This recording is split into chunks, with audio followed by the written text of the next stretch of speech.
दोस्तों, एक बात हमेशा याद रखना, मिडिल क्लास पैसा कमाता है और वहीं रिच यानी अमीर इंसान पैसा मल्टीप्लाई करता है। ये बात सच है कि हम सब मेहनत करते हैं, लेकिन फ़र्क ये नहीं है कि कौन कितनी मेहनत करता है या कौन कितना कमाता है। फ़र्क ये है, यानी मेन पॉइंट यहाँ पे ये है कि पैसे को वो कहाँ रखते हैं।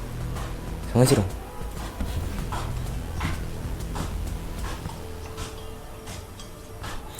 क्योंकि कोई पैसा जमा करता है, कोई खर्च करता है, कोई अपने ही पैसों से अपने पैसों को ऐसी जगह लगाता है कि वो उसकी तरह एम्प्लॉय की तरह काम करने लगते हैं। हर महीने यानी लाइफ टाइम में इनकम आती रहती है, यानी एम्प्लॉयज़ की तरह काम करते हैं पैसे। आज की इस वीडियो में मैं आपको फुल ब्लूप्रिंट में रेडमैप खोलने वाला हूँ, जहाँ हम जानेंगे कि कैसे मिडिल क्लास लोग फंस जाते हैं और यहीं से अमीर लोग अपना पैसा ऑटोमेटिक बनते हुए देखते हैं। तो शुरू करते हैं बैंक से। बैंक भी है सेविंग्स। बैंक सुरक्षित है, पर ये असली ग्रोथ के लिए नहीं बना। ये बात हमेशा याद रखना, बैंक सेफ तो है लेकिन ये असली ग्रोथ के लिए नहीं बना। मिडिल क्लास लोग सोचते हैं कि बैंक में पैसा जमा कर दो, पैसा बढ़ता जाएगा बढ़ता जाएगा बढ़ता जाएगा। असल में बात ऐसी है ही नहीं। एक मिडिल क्लास इंसान को लगता है कि बैंक में पैसा ज़्यादा सुरक्षित रहता है, पर इसका एक साइड इफ़ेक्ट है। आज सुन लो, आज ही ये बात क्लियर कर लो तो आगे जाके कोई दिक्कत नहीं होगी। सेविंग अकाउंट 2 से 4% का इंटरेस्ट देता है, वहीं इन्फ्लेक्शन 5 से 7% का। 1 लाख रुपए तुम्हारे अकाउंट में है, तुम्हारे खाते में है, बैंक अकाउंट में है, तो तुम्हें बैंक देता है 3% का इंटरेस्ट, तो 1 साल में 3,000 रुपये ब्याज लग जाता है। इन्फ्लेक्शन मतलब इन्फ्लेक्शन 6% तो होगा बाइंग 6,000। तो ये होता है कि तुम्हारा 6,000 हो गया तो अब 3,000 तुम्हारा लॉस में चला गया। मतलब एक मिडिल क्लास इंसान बेचारा कहीं पैसे ना लगा कर भी 3,000 के लॉस में गया। यानी तुम्हारे पैसे की वैल्यू कम हो रही है बैंक में। इसलिए पैसों को ऐसी जगह रखो जहाँ पैसा मल्टीप्लाई हो, ना कि सिर्फ वैल्यू घटे। बिना कुछ करे तुम्हारे पैसे खत्म हो रहे हैं, क्या मतलब? बिना कुछ किए मिडिल क्लास का पैसा घाटे में है। तो ये गलती किसकी है? मिडिल क्लास की। मतलब उसे सोचना चाहिए इस चीज़ को। By rich don't keep money in banks. अमीर लोग अपनी बैंक्स को सिर्फ 3 काम के लिए इस्तेमाल करते हैं। पहला इमरजेंसी, और दूसरा है डेली के ट्रांजैक्शन जैसे फ़ोनपे, यूपीआई या जो भी वगैरह वगैरह इनके लिए। तीसरा है बिजनेस में कैश फ्लो के लिए। बस बाकी पैसा वो एसेट्स में भेज देते हैं। और यहीं से शुरू होता है असली खेल, यहीं से शुरू होता है असली ग्रोथ का खेल। गेम समझना बहुत ज़रूरी है। Real estate, stock, mutual fund, real estate या म्यूचुअल फंड, स्टॉक मार्केट। अब बात करते हैं उन एसेट्स की जिन्हें अमीर लोग मनी सेव्स कहते हैं। पहला है रियल एस्टेट। ये सिर्फ एक घर या ज़मीन नहीं, ये एक कैश फ्लो की मशीन है। यहाँ से ऑटोमेटिक पैसा जनरेट होता है। इस चीज़ को तुम समझना। व्यक्ति ने 2008 में एक 12 लाख का एक फ्लैट लिया। आज उसकी 2025 में लगभग कीमत 45 लाख है, 45 लाख। अब तुम इस चीज़ को समझो कि उसने 12 लाख में जो प्लॉट ख़रीदा था, आज उसकी वैल्यू 45 लाख है। तो 12 लाख, समझ रहे हो, 45 में से 12 माइनस कर दो, वहीं के वहीं कैलकुलेट हो जाएगा। ग्रोथ 3% ज़्यादा या 4% ज़्यादा मल्टीप्लाई हो गया। और रेंट साल का, मतलब महीने का, साल का आ ही रहा है वो तो परमानेंट। 1 लाख 2 लाख जितना भी रेंट पे कमरे दिए हैं वो तो आएगा ही आएगा, लेकिन उसकी ब्रांड वैल्यू भी बढ़ती जा रही है ना। ग्रोथ भी दो प्रकार की होती है, एक होती है कैपिटल ग्रोथ और दूसरी होती है मंथली इनकमिंग।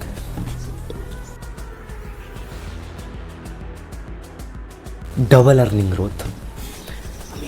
अमीर लोग घर सिर्फ रहने के लिए नहीं लेते, फ्लैट हुआ, घर हुआ, ये रहने के लिए नहीं लेते, वो लेते हैं इन्वेस्टमेंट के तौर पे, ताकि इनसे वो अपना बिजनेस शुरू कर सके, जैसे रियल एस्टेट हुआ, है ना। अब बात करते हैं दूसरे की, जो है स्टॉक मार्केट। अमीर लोग डायरेक्ट ट्रेडिंग नहीं करते हैं, बहुत से ट्रेडर डायरेक्ट ट्रेडिंग करते हैं, लेकिन अमीर लोग डायरेक्ट ट्रेडिंग नहीं करते हैं, वे करते हैं ownership thinking. Reliance, influencer, TCS, जिसे बड़े बड़े इन्वेस्टर्स रिलायंस, टाटा या TCS, इन्फोसिस, ये एक्सपेसिड यानी बड़ी बड़ी कंपनीज पिछले 15-20 सालों में इन्होंने 10-12% ईयरली ग्रोथ देती ही हैं। और लेकिन फ्यूचर की मैं यहाँ कोई गारंटी नहीं ले रहा हूँ, मैं यहाँ यानी हिस्ट्री की जनरल जानकारी दे रहा हूँ। कोई 10,000 per month mutual fund ETFC में या स्टॉक में इन्वेस्ट करता है तो वो कंपाउंडिंग के जरिए बहुत तेज़ी से बढ़ता है। लेकिन लॉन्ग टर्म इन्वेस्टमेंट में, ये मैंने कई बार बताया भी है कि लॉन्ग टर्म इन्वेस्टमेंट यानी गेम खेलो तो लंबे टाइम का खेलो, यानी कि लॉन्ग टर्म इन्वेस्ट करो। या शॉर्ट टर्म में करोगे तो नुकसान होगा, लेकिन अगर लॉन्ग टर्म में करोगे तो प्रॉफिट ज़्यादा होगा। बल्कि कई लोग 20 साल में 40 से 50 लाख तक की वेल्थ बना लेते हैं। ये रियल है, कोई फेक नहीं है। क्योंकि मैंने क्या बोला, लॉन्ग टर्म यानी 20 साल, 25 साल, 15 साल, ये लॉन्ग टर्म है। ये भी सिर्फ मैं कॉन्सेप्ट समझाने के लिए बोल रहा हूँ, ये नहीं कि मैं प्रमोशन मतलब कोई प्रॉमिस कर रहा हूँ, लेकिन जो है वो रियलिटी यही है आज की। इसका मतलब साफ निकलता है कि मिडिल क्लास सिर्फ पैसा कमाते हैं और अमीर लोग कंपनी खरीदते हैं। म्यूचुअल फंड बिगिनर्स के लिए आसान रास्ता है, जो स्टार्टिंग में जिन्हें कुछ ज़्यादा आता नहीं है उनके लिए म्यूचुअल फंड बहुत ज़्यादा सही। एक्सपर्ट मैनेज करते हैं, डिविगरेशन मिलता है, रिस्क स्प्रेड हो जाता है और लॉन्ग टर्म में सॉलिड रिटर्न।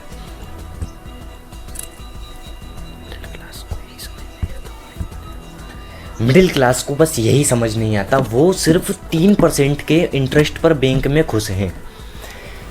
तो आज मैं चाहता हूँ कि आप सीखो, इस चीज़ को समझो, क्योंकि आपको जो पता ही नहीं है, जो रियलिटी है उससे आप बहुत दूर हैं।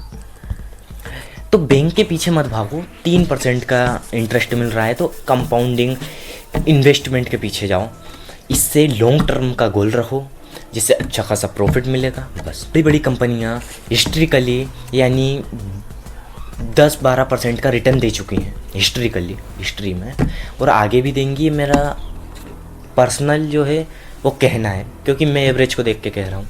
ये फ्यूचर पर डिपेंडिंग नहीं है, ये सिर्फ अंडरस्टैंडिंग है, एक समझाने का, एक कॉन्सेप्ट समझाने के लिए कि यानी 2025 की दुनिया में एक कैटेगरी निकली है जो है वेल्थ। यहाँ सिर्फ पैसा बढ़ता नहीं है, एक पोटेंशियल ग्रोथ होती है।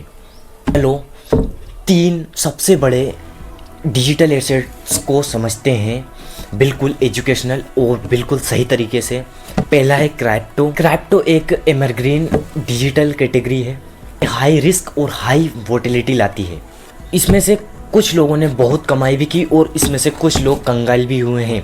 तो इसलिए बिना कोई सोचे समझे इन्वेस्ट मत करना, और मतलब रिसर्च करो, नॉलेज लो। बिना नॉलेज के प्रपोज करना बहुत महंगा पड़ता। High risk high reward volatility, बड़े डिसीजंस एक्सपर्ट गाइडेंस के बिना नहीं लेने चाहिए मेरे ख्याल से, तो नहीं तो लॉस ही होगा, नुकसान ही होगा। अमीर लोग रिस्की चीज़ों में भी पैसे डालते हैं,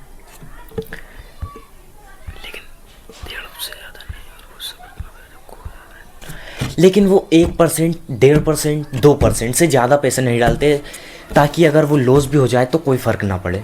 ये होता है सबसे बड़ा माइंडसेट कि इतना पैसा डाल लो जितना ख़त्म भी हो जाए, मान लो लॉस भी होगा तो कोई फ़र्क नहीं पड़ रहा है हमें। मिडिल क्लास तो पूरा पैसा डाल देता है और अगर लॉस हो गया तो बस रोता रहता है सर। यही तो चक्कर है सर। यही एक सबसे बड़ी बात आती है कि रिच माइंडसेट और मिडिल क्लास माइंडसेट दोनों में यही बहुत बड़ा फ़र्क है। NFT concept only. NFT असल में डिजिटल ओनरशिप का तरीका है। एसेट्स, गेमिंग या प्रॉपरली पकड़ी, मार्केट कूल डाउन भी हुआ। यहाँ पर्पस सिर्फ इतना समझना है कि डिजिटल ओनरशिप भी एक एसेट्स बन चुका है। तीसरा है, हमारा तीसरा एसेट्स है ऑनलाइन एसेट्स। यही असली डिजिटल गोल्ड है। ये सबसे सुरक्षित और सबसे securable security channel, Instagram themes page, e books, digital courses, website, apps, communities, newsletters, ये सारी ऐसी चीज़ हैं जो एक बार बनाओ फिर लाइफ टाइम पैसा कमाओ। तो आसान भाषा में मैं तुम्हें ये समझा देता हूँ कि तुम ये एक पैसिव इनकम टाइप का जरिया है। यूट्यूब चैनल आज बनाया, लाइफ टाइम पैसा देगा, लेकिन कंसिस्टेंसी रहना ज़रूरी है यूट्यूब के लिए। इंस्टाग्राम पेज, इन पे थोड़ा थोड़ा वर्क करते रहो, लेकिन ऐसा भी नहीं कि एक्टिव इनकम की तरह। ये मतलब अपनी स्किल्स के तौर पे है, लेकिन पैसिव इनकम। 25 में डिजिटल एसेट्स ही सबसे तेज ग्रोथ दे रहे हैं। सबसे फास्ट जो ग्रोथ मिल रही है वो डिजिटल एसेट्स। अमीर लोग इसे छोड़ते नहीं और मिडिल क्लास लोग इसे शुरू ही नहीं करते। यही सबसे बड़ी प्रॉब्लम है। मतलब यार, अमीर लोग तो इन सब चीज़ों को पकड़े हुए हैं, इन्हें छोड़ ही नहीं सकते वो, लेकिन मिडिल क्लास माइंड सेट ये कहता है कि इन्हें मत पकड़ो। लेकिन पकड़ना ज़रूरी है सर, अगर पैसा कमाना है, वेल्थ बनानी है। Banks save for emergency but for growth. Bank सिर्फ पैसे को सेव करने के लिए सर, पैसे को ग्रोथ करने के लिए नहीं है बैंक। मैंने बताया तो था। मतलब silently your money is the loss, यानी तुम्हारा मनी लॉस हो रहा है चुपचाप बैंक से, तुम्हें पता भी नहीं चल रहा है। Physical assets, real estate, capital growth, money cash flow, double earning growth. Financial assets, stocks, mutual funds या stocks. Ownership mindset, digital growth, digital wealth. Fastest growing assets class, इस केवल 0 से शुरू हो सकता है। मिडिल क्लास पैसे को सेव करता है और अमीर पैसे को इलेक्ट करता है। फ्रेंड्स, यही है। तो मैं ये चाहता हूँ कि तुम भी सीखो इस चीज़ को। तुम अगर अपनी वेल्थ बनाना चाहते हो तो पैसा बैंक में नहीं, इन्वेस्टमेंट में डालो, स्टॉक्स में डालो, फंड्स में डालो, म्यूचुअल फंड में डालो। इतने सारे ऑप्शन हैं, लेकिन अगर तुम्हें पैसा सिर्फ सेव ही करना है, पैसे को घटाना ही है, पैसे को लूज ही करना है, तो बैंक में डालो। बैंक सिर्फ इमरजेंसी ट्रांजेक्शन और मतलब बिजनेस ओनरशिप के लिए होता है बस। लेकिन जो मेन फंडा है वो पैसे को वेल्थ बनाने का, वो यही है कि पैसे को इन्वेस्ट करो। आपको ये वीडियो बिल्कुल जरा भी वैल्यूएबल लगी हो तो इस वीडियो को सिर्फ लाइक मत करना, शेयर कर लेना, सब्सक्राइब कर लेना और वीडियो को अपने गैलरी में सेव कर लेना, क्योंकि ये आपकी वेल्थ की फाउंडेशन है। नेक्स्ट मंडे आने वाली है दूसरी सीरीज़, पार्ट 2 अपनी सीरीज़ का आएगा। इनकम सिस्टम 2025 में 18 से 35 उम्र के लोगों को सबसे तेज पैसे कैसे देने वाले कौन से यानी एसेट्स ग्रोथ, या मतलब कैसे वो पैसे कमा सकते। यहाँ मैं बताऊँगा high income skills, freelancing, digital income system, thirds जो 5 से 10% आपके बिजनेस में बढ़ाने में मदद हेल्प करेगा। अगर आपने इसे मिस कर दिया तो आप पूरी सीरीज़ का आधा मिशन खो देंगे। तो मिलते हैं कुछ नेक्स्ट एपिसोड में नेक्स्ट टॉपिक के साथ।